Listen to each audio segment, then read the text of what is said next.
കണ്ണ് കാണില്ലേ നിനക്ക്? Sir, sorry sir. എവിടെ നിന്നാണാവോ ഇതൊക്കെ കുറ്റം പറിച്ചു വരുന്നത്? ആരാ ഇത്? സർ, ഞാൻ പല്ലവിയുടെ. സർ, നിങ്ങള് ദേവ് മേനോൻ അവന്റെ മുഷിഞ്ഞ വസ്ത്രവും എല്ലാം കണ്ട് അവൻ ഏതോ ജോലിക്കാരനോ ഓഫീസ് ബോയോ ആണെന്നാണ് വിചാരിച്ചത്. പല്ലവി, എനിക്ക് മനസ്സിലായി. സാരമില്ല, ഇത് വിട്ടേക്ക്. എനിക്ക് എന്ത് സംഭവിച്ചാലും സംഭവിക്കട്ടെ. മിണ്ടരുത് നീ. എന്റെ ലൈഫിൽ നിന്നൊന്ന് പോയി തരുവോ? എന്റെ ലൈഫ് തന്നെ നീ നരകമാക്കി. നീ എന്റെ ഭർത്താവല്ല, എന്റെ പാപങ്ങൾക്കുള്ള ശിക്ഷയാ നീ. അച്ഛൻ എന്നെ നിർബന്ധിച്ച് നിന്നെ വിവാഹം കഴിപ്പിച്ചതാ. എനിക്ക് നാണക്കേടല്ലാതെ വേറെ ഒന്നും നിനക്ക് തരാൻ കഴിയില്ല. എന്താ ഈ കിടക്കുന്നല്ല? ക്ലീൻ ചെയ്തല്ല.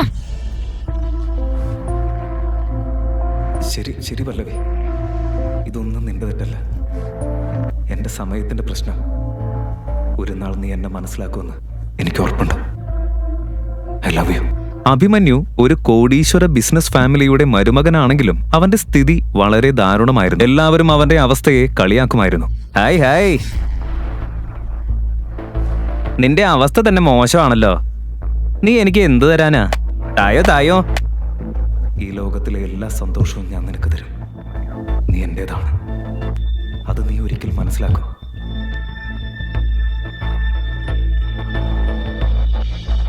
Happy birthday Abhimanyu.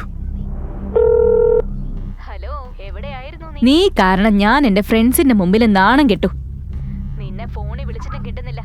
എവിടെയായിരുന്നു നീ? ഞാൻ ആക്ച്വലി പല്ലവിയുടെ കോൾ വന്നിട്ട് ഞാൻ അവളെ പിക്ക് ചെയ്യാൻ പോയിരുന്നു. അവളുടെ ഫോൺ പോലും സ്വിച്ച് ഓഫ് ആണ്. പല്ലവി ഇപ്പൊ എന്റെ ഒപ്പം ഇല്ല. വാട്ട്? നീ അല്ലേ ഇപ്പൊ പറഞ്ഞത് നീ അവളെ പിക്ക് ചെയ്യാൻ പോയിരുന്നെന്ന്? അതെ, ഞാൻ പറഞ്ഞത് ശരിയാ. പക്ഷെ ഞാൻ അവിടെ എത്തിയപ്പോഴേക്കും അവിടെ ഒരു ക്ലയന്റിന്റെ കൂടെ പോയി. എന്താ? രാത്രി ഇത്രയും നേരമായി എന്നിട്ട് നീ പറയുന്നു പല്ലവി ഏതോ ക്ലയന്റിന്റെ കൂടെയാണെന്ന്. അതുകൊണ്ടാവും നിന്റെ കൂടെ അവള് വരാത്തത്. നിനക്കൊരു നല്ല മരുമകനാകാനോ കഴിഞ്ഞില്ല. ഒരു നല്ല ഭർത്താവെങ്കിലും ആയിക്കൂടെ? ഒരു മണിക്കൂറിനകം പല്ലവി എനിക്കിവിടെ എന്റെ വീട്ടിൽ കാണണം. You understand? ഓക്കേ.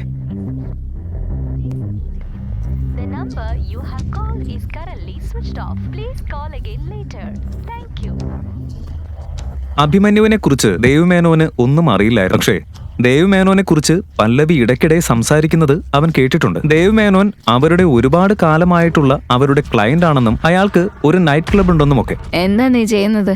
വിടന്നെ, വിട്.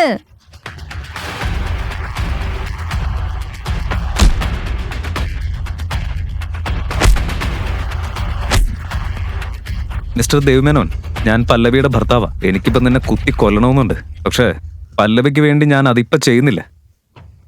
അവള് നിങ്ങളെ ഒരുപാട് വിശ്വസിച്ചിരുന്നു. ഇനി നിന്നെ എന്ത് ചെയ്യണമെന്നുള്ള തീരുമാനം ഞാൻ പല്ലവിക്ക് വിട്ടുകൊടുക്കാം.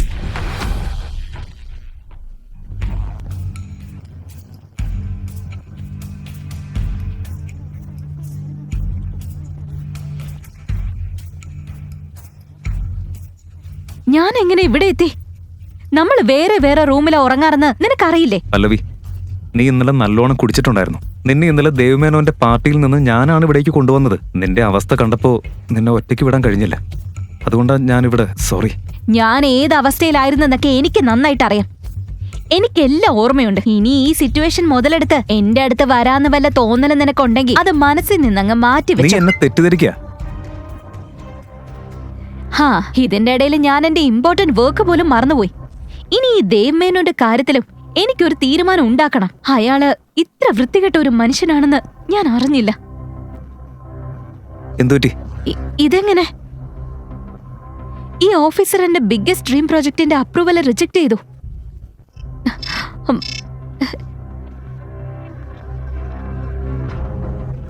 ഹലോ പല്ലവി, നമ്മുടെ കമ്പനിയുടെ ഏറ്റവും ഇമ്പോർട്ടന്റ് ആയ പ്രൊജക്ട് ഞാൻ നിന്നിൽ നിന്നും തിരിച്ചു വാങ്ങുക. കൂടാതെ ഇന്ന് മുതൽ നീ നമ്മുടെ ഫാമിലി ബിസിനസ്സിൽ നിന്നും പുറത്താണ്. നിനക്ക് നിന്റെ വഴി. I hope that's clear. Pallavi, എന്നോട് സംസാരിക്കേ. ആരാ കോളില്? പല്ലവി, വാട്ട്സ് ഹാപ്പനിങ്? മുത്തശ്ശൻ എന്നെ എന്റെ ഡ്രീം പ്രോജക്റ്റിൽ നിന്ന് ഒഴിവാക്കി. അത് മാത്രമല്ല, എന്നെ ഫാമിലി ബിസിനസ്സിൽ നിന്നും പുറത്താക്കുകയും ചെയ്തു. പക്ഷെ അതെങ്ങനെ ശരിയാവും? ഒരു പ്രൊജക്ടിന്റെ പേരിൽ ഒരാളെ കമ്പനിയിൽ നിന്ന് എങ്ങനെ പുറത്താക്കാനാവും? മാത്രമല്ല, അപ്രൂവൽ കിട്ടാത്തത് നിന്റെ മാത്രം തെറ്റാവുന്ന എങ്ങനെയാ? നീ എന്റെ കൂടെ വാ.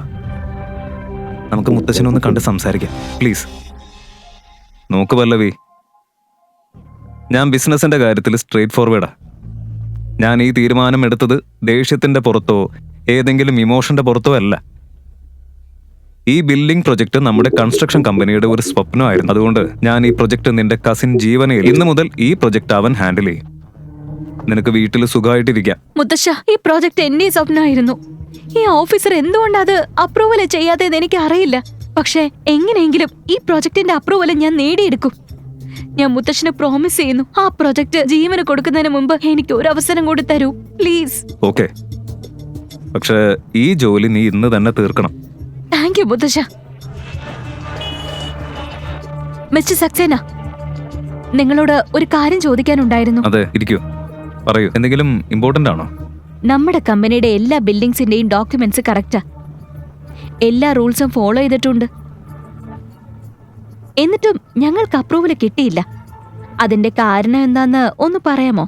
അത് ഞാൻ പറഞ്ഞിട്ടാണ് അങ്ങനെ ചെയ്തത്. കമ്പനി നീ? അതെ, ഞാൻ തന്നെ. ഞാൻ ഇവിടെയാണ് വർക്ക് ചെയ്യുന്നത്. നീ ഇപ്പൊ സംസാരിക്കുന്ന സക്സേന എന്റെ ഭർത്താവാ. പിന്നെ നിങ്ങൾക്ക് ഈ അപ്രൂവൽ വേണമെന്ന് ഞാൻ മനസ്സിലാക്കിയപ്പോ ഞാൻ തന്നെയാ അത് കൊടുക്കരുതെന്ന് പറഞ്ഞത്. ഇന്ന് എന്റെ ഹസ്ബൻഡിന്റെ പൊസിഷൻ വെച്ച് നിങ്ങളുടെ വർക്ക് നടത്താനും നടത്താതിരിക്കാനും അധികാരമുണ്ട്. പിന്നെ നിങ്ങൾ ഭയങ്കര റിച്ച് അല്ലേ കാമിനി? നീ തെറ്റിദ്ധരിച്ചിരിക്ക. ഞാൻ സംസാരിക്കാൻ തുടങ്ങിയിട്ടില്ല പല്ലവി. ശരി, ഇനി ഞാൻ പറയാം. നിനക്ക് അപ്രൂവൽ അല്ലേ വേണ്ടത്? അപ്പൊ അല്ല, നിന്റെ ഭർത്താവ് ഇവിടെ മുഴുവൻ സ്റ്റാഫിന്റെ മുന്നിൽ നിന്നും ഈ അപ്രൂവലിനായി കൈകൂപ്പി അപേക്ഷിക്കട്ടെ. കാമിനി, സ്റ്റോപ്പ് ഇറ്റ്. കിടന്ന് കൂവണ്ട. പുറത്തേക്കുള്ള വഴി അവിടെയാ. You may leave now. നിന്റെ ഭർത്താവിനെ കൂട്ടി ചെല്ല്. ലീവ്.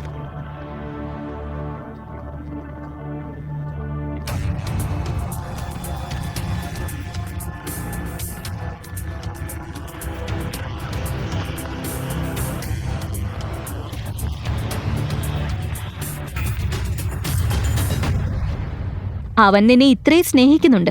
നിനക്കായി എന്തും ചെയ്യും. ഇങ്ങനെ ഒരെണ്ണത്തിന് എവിടുന്ന് കിട്ടി നിനക്ക്? അതൊക്കെ പോട്ടെ, കൺഗ്രാജുലേഷൻസ്.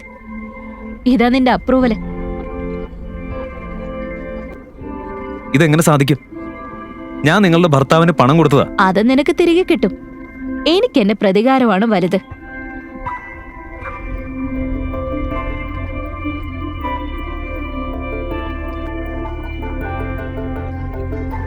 അഭിമന്യു,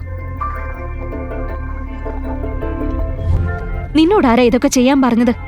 നിന്നെ അപമാനിച്ച് ഈ പ്രോജക്റ്റ് നേടാൻ എനിക്ക് ആഗ്രഹമുണ്ടെന്നാണോ നീ വിചാരിച്ചത്? ഞാൻ ഇത്ര ഭീരുവാണോ? ഇനി വാ, ഇവിടുന്ന് പുറത്തു പോ.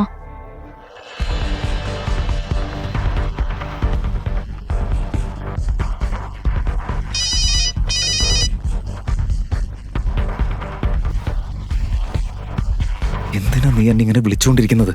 നിങ്ങളുടെ തീരുമാനത്തെക്കുറിച്ച് നിങ്ങൾ ആലോചിച്ചോ? യങ് മാസ്റ്റർ, എന്നെ ഇങ്ങനെ പിന്തുടരരുതെന്ന് എത്ര തവണ ഞാൻ പറഞ്ഞിട്ടുണ്ട്. ഞാനൊരു റിച്ച് മാൻ ആണെന്ന് ഇവിടെ ആരും അറിയരുത്, മനസ്സിലായോ?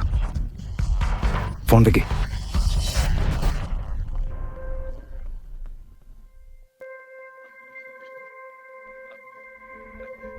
ആ, ഞാൻ വീട് വൃത്തിയാക്കായിരുന്നു. ഓരോ തവണയും സോറി പറയേണ്ട ആവശ്യമില്ല.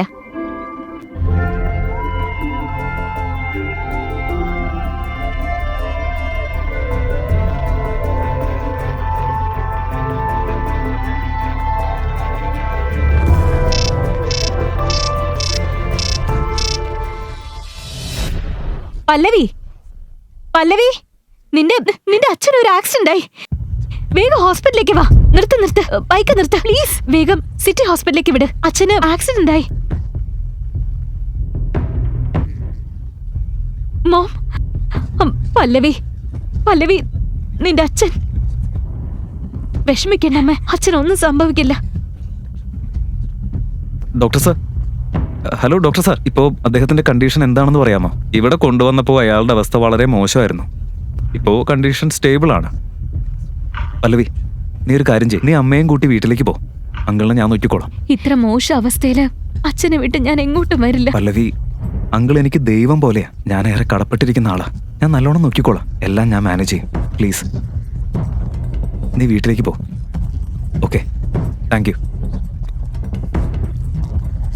നോക്ക്, മിസ്റ്റർ രവിചന്ദ്രന്റെ അവസ്ഥ പെട്ടെന്ന് വളരെ മോശമായിട്ടുണ്ട്. നമുക്ക് എത്രയും പെട്ടെന്ന് തന്നെ ഓപ്പറേഷൻ നടത്തണം. ഡോക്ടർ, നിങ്ങളല്ലേ പറഞ്ഞത് കണ്ടീഷൻ സ്റ്റേബിൾ ആണെന്ന്? ഇപ്പൊ എന്നിട്ട് പെട്ടെന്ന് എന്ത് പറ്റി? ഇപ്പൊ ഒന്നും പറയാൻ പറ്റില്ല. ഓപ്പറേഷൻ ചെയ്യാതെ വിട്ട അദ്ദേഹത്തിന്റെ ജീവൻ തന്നെ അപകടത്തിലാവും. പ്ലീസ്, എന്നാൽ ഉടനെ ഓപ്പറേഷൻ സ്റ്റാർട്ട് ചെയ്തോളൂ. Okay, fine. നിങ്ങൾ ആദ്യം കുറച്ച് ഡോക്യുമെന്റ്സ് സൈൻ ചെയ്ത് തരേണ്ടി വരും. പിന്നെ 15 ലക്ഷം രൂപ ഡിപ്പോസിറ്റ് ബില്ലും അടയ്ക്കണം. ഞങ്ങൾ ഓപ്പറേഷനുള്ള തയ്യാറെടുപ്പുകൾ ചെയ്യാം. എന്താ? 15 ലക്ഷം? 15 ലക്ഷം എന്ന് കേട്ടപ്പോൾ അഭിമന്യു അല്പം ടെൻഷനായി.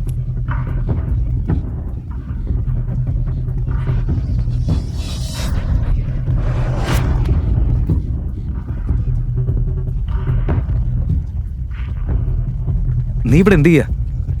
ഈ ഓപ്പറേഷന്റെ കാശ് നിസ്സാരമായി പല്ലവിക്ക് അറേഞ്ച് ചെയ്യാൻ പറ്റും.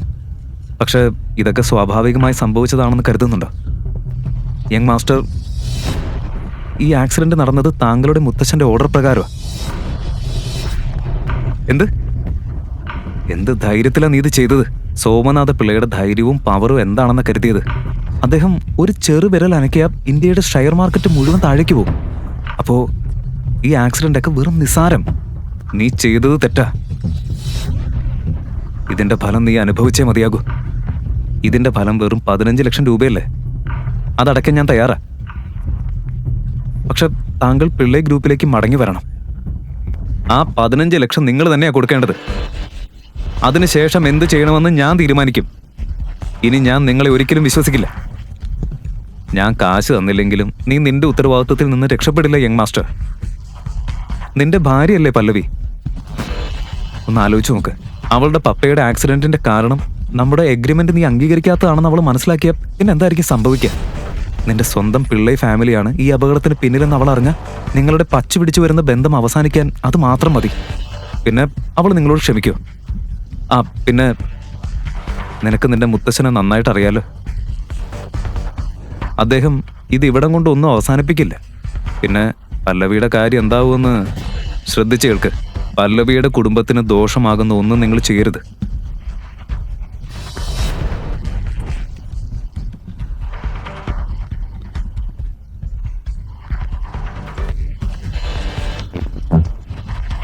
നിങ്ങൾ പറയുന്നത് പോലെ ഞാൻ ചെയ്യാൻ തയ്യാറാ. പ്ലീസ്, ഇനി നിങ്ങൾ പോ. Thank you. It's okay.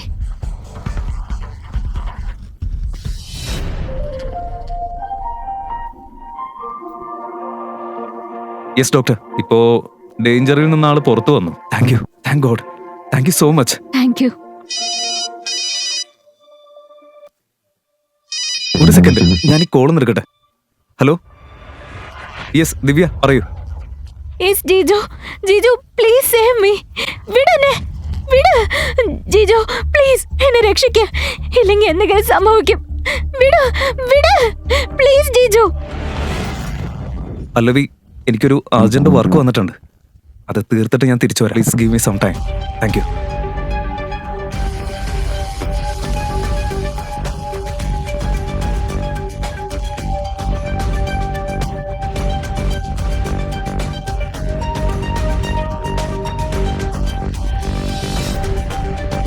Dev മേനോനോട് പണി തുടങ്ങാൻ പറ.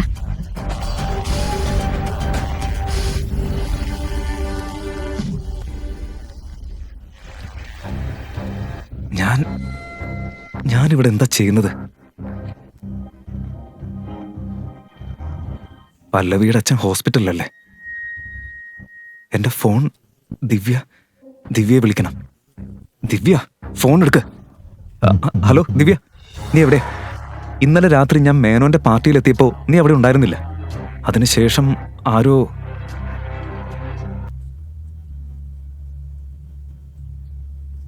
അയ്യോ ദൈവമേ, നീ ചീപ്പ് ഡ്രഗ്സ് ഉപയോഗിക്കല് സ്ഥിരമാക്കിയോ? ഞാൻ നിന്നെ എവിടെയും വിളിച്ചിട്ടില്ല. അതുപോലെ തന്നെ ഞാനിപ്പോ നാട്ടിലില്ല, ഔട്ട് ഓഫ് ടൗണാ. നീ എന്താ പറയുന്നത്? So irritating. നോക്ക്, ഞാൻ ബിസിയാ. നിന്റെ നോൺസെൻസ് കേൾക്കാൻ എനിക്ക് സമയമില്ല. Do you get it? ഇനി ഇതാരാ? വിക്രം? അതെ, വിക്രമാണ്. ഇനി നിങ്ങൾക്ക് നിങ്ങളുടെ ജോലി തുടങ്ങാം. ഇപ്പോഴത്തേക്ക് റോസ്വുഡ് സ്പ്രിങ്സിൽ നിങ്ങൾക്കായി ഒരു വീട് ബുക്ക് ചെയ്തിട്ടുണ്ട്. പോയി ചെക്ക് ചെയ്യാം. പക്ഷേ അവിടുത്തെ ഓണറായ ദേവരാജനെ ഒന്ന് ശ്രദ്ധിക്കണം. വളരെ ചതിയനും തന്റെ കാര്യങ്ങൾ എങ്ങനെ വേണമെങ്കിലും നേടുന്ന ഒരാളുമാണ്. Thank you Vikram.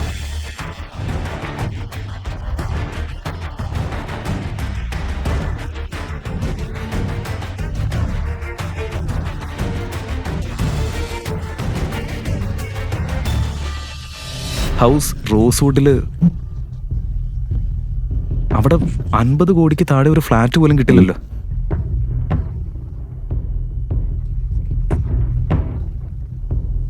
ഏയ്, നീ ആരാ? എന്താ എവിടേക്കായി കയറി പോകുന്നേ? സർ, ഞാൻ ഈ ബിൽഡിംഗിൽ ഒരു ഹൗസ് വാങ്ങാൻ വേണ്ടി വന്നതാ. അതുകൊണ്ട് വീട് വാങ്ങാനോ? നീയോ? അതിന് നിങ്ങൾ എന്തിനാ അങ്ങനെ ചിരിക്കുന്നത്? നീ ഇവിടെ വീട് വാങ്ങോ? സ്വപ്നത്തിൽ വാങ്ങിക്കോ. എന്തായാലും 4 പേർക്കുള്ള ഒരു റൂം ഒഴിവുണ്ട്. അത് മതിയാവും നിനക്ക്. സർ പ്ലീസ്, ഒരാളുടെ വസ്ത്രം നോക്കി അവനെ വിലയിരുത്തരുത്. ഇങ്ങനെ പറഞ്ഞാലൊന്നും നീ കേൾക്കത്തില്ല. ഞാൻ നിന്നെ പുറത്താക്കാം. മാറി നിൽക്കാം അങ്ങോട്ട്. പ്ലീസ്, എന്നെ തുടരുത്. മാറി നിൽക്ക. ഇങ്ങനെ ചെയ്യരുത്. ഇത് ശരിയല്ല. എന്തിനാ എന്നെ തൊടുന്നത്? നിങ്ങളുടെ ട്രെയിനിങ് ശരിയായി നടന്നില്ലെന്ന് തോന്നുന്നു. അല്ലെങ്കിൽ ആളുകളോട് എങ്ങനെ സംസാരിക്കണമെന്ന് മറന്നുപോയോ? നിങ്ങളുടെ മുന്നിൽ ആരാ നിൽക്കുന്നതെന്ന് അറിയോ? എന്നെ കുറിച്ച് പറയേണ്ട ആവശ്യമില്ല. പക്ഷെ ഇത് തീർച്ചയായും ശരിയല്ല. കേൾക്ക്, അവരുടെ മുന്നിൽ എങ്ങനെ പെരുമാറണമെന്ന് അറിയണം. ശരിയാണ് sir. Sorry sir. Idiot. This way sir, please. ഞാൻ സോറി പറയുന്നു. ഇനി ഇത് ആവർത്തിക്കരുത്. വെൽ, മിസ്റ്റർ ദേവരാജൻ, ഈ വണ്ടർഫുൾ മീലിന് thank you so much. Pleasure is mine sir. എനിക്ക് വളരെ ഇഷ്ടപ്പെട്ടു. ഓക്കെ, ഇനി വർക്കിലേക്ക് വരാം. തീർച്ചയായും റോസ്വുഡ് സ്പ്രിങ്സ് വളരെ പോപ്പുലർ ആണ്. നിങ്ങൾ നാഷൻ വൈഡ് എക്സ്പാൻഡ് ചെയ്താൽ വലിയ പൊട്ടൻഷ്യൽ ഉണ്ടെന്ന് ഞാൻ വിശ്വസിക്കുന്നുണ്ട്. അതിൽ ഇൻവെസ്റ്റ് ചെയ്യാൻ എനിക്ക് ആഗ്രഹമുണ്ട്. അത് എന്റെ ഭാഗ്യമായിരിക്കും sir. Best wishes. Thank you so much. See you. Lunch ഇഷ്ടമായോ സർ? അതൊരു ഫാന്റാസ്റ്റിക് ഓസം ഫീസ്റ്റ് ആയിരുന്നു സർ. ഇതൊരു ചെറിയ ഗിഫ്റ്റാ. അതിൻ്റെ ഒന്നും ആവശ്യമില്ല. സത്യം പറഞ്ഞാൽ ഇത്രയെങ്കിലും ഞാൻ ചെയ്യണം. നിങ്ങൾ ഇങ്ങനെ പോകുന്നത് എനിക്കിഷ്ടമല്ല. Thank you. ഓക്കെ.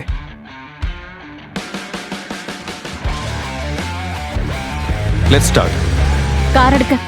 ഇത് ദേവരാജന്റെ കാറാണോ? ഈ കാർ റെന്റ് ചെയ്യാൻ പോലും അവന്റെ സ്റ്റാറ്റസ് പോരാ. അവര് തമ്മിൽ എന്തോ ബന്ധമുണ്ട്. അഭിമന്യു, ഇതെല്ലാം എന്താ? ഇങ്ങനെ എക്സ്പെൻസീവ് കാർ റെന്റ് ചെയ്യേണ്ട ആവശ്യം എന്തായിരുന്നു? ഇല്ല, ടെൻഷൻ അടിക്കണ്ട.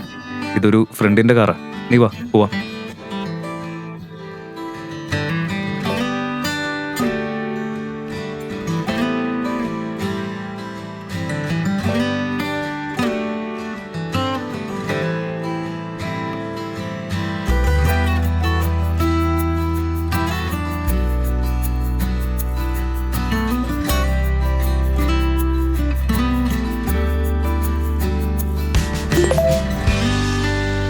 നിന്റെ ഈ എല്ലാ ഫോട്ടോസും ഇപ്പൊ പല്ലവിയുടെ അടുത്തെത്തും. ഞങ്ങൾ എല്ലാവരും ഇവിടെ നിങ്ങളെ വീട്ടിൽ കാത്തിരിക്കുക. പിന്നെ ഡിവോഴ്സ് പേപ്പേഴ്സും റെഡിയാ. വേഗം വീട്ടിലേക്ക് വാ. Come fast.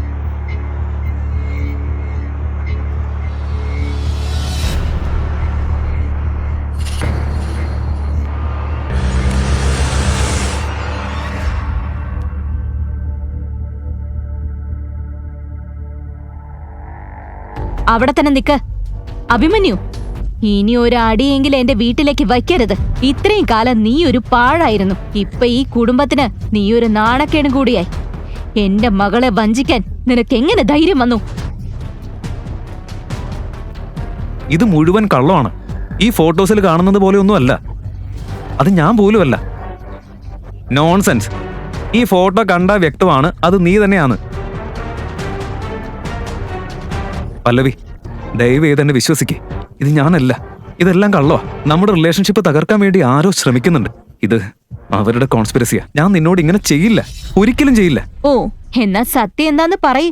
പണത്തിനായി നീ ഈ വിവാഹം കഴിച്ചതല്ലേ? അതെ, പക്ഷേ ആ ആഗ്രഹം ഇന്നും നിന്റെ ഉള്ളിലുണ്ടല്ലോ.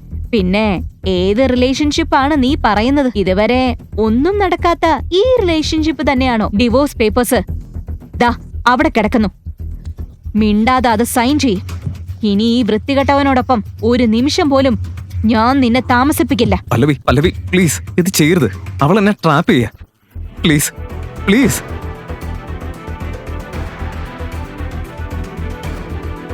പല്ലവി അഭിമന്യുവിനെ ഡിവോഴ്സ് ചെയ്യുമോ? അല്ലെങ്കിൽ കഥയിൽ ഒരു പുതിയ ട്വിസ്റ്റ് ഉണ്ടാകുമോ? സത്യം പറഞ്ഞ് അഭിമന്യുവിന് ഈ ഡിവോഴ്സ് നിർത്താനാകുമോ? എന്തുകൊണ്ടായിരിക്കും പല്ലവിയുടെ അച്ഛൻ അഭിമന്യുവിനെ തന്നെ വിവാഹത്തിനായി തിരഞ്ഞെടുത്തത്? നിരവധി രഹസ്യങ്ങൾ പുറത്തു വരാനിരിക്കുകയാണ്. ഇതറിയാൻ പോക്കറ്റ് FM ഡൗൺലോഡ് ചെയ്ത് കേൾക്കൂ the boss. Download pocket FM app. Link in description.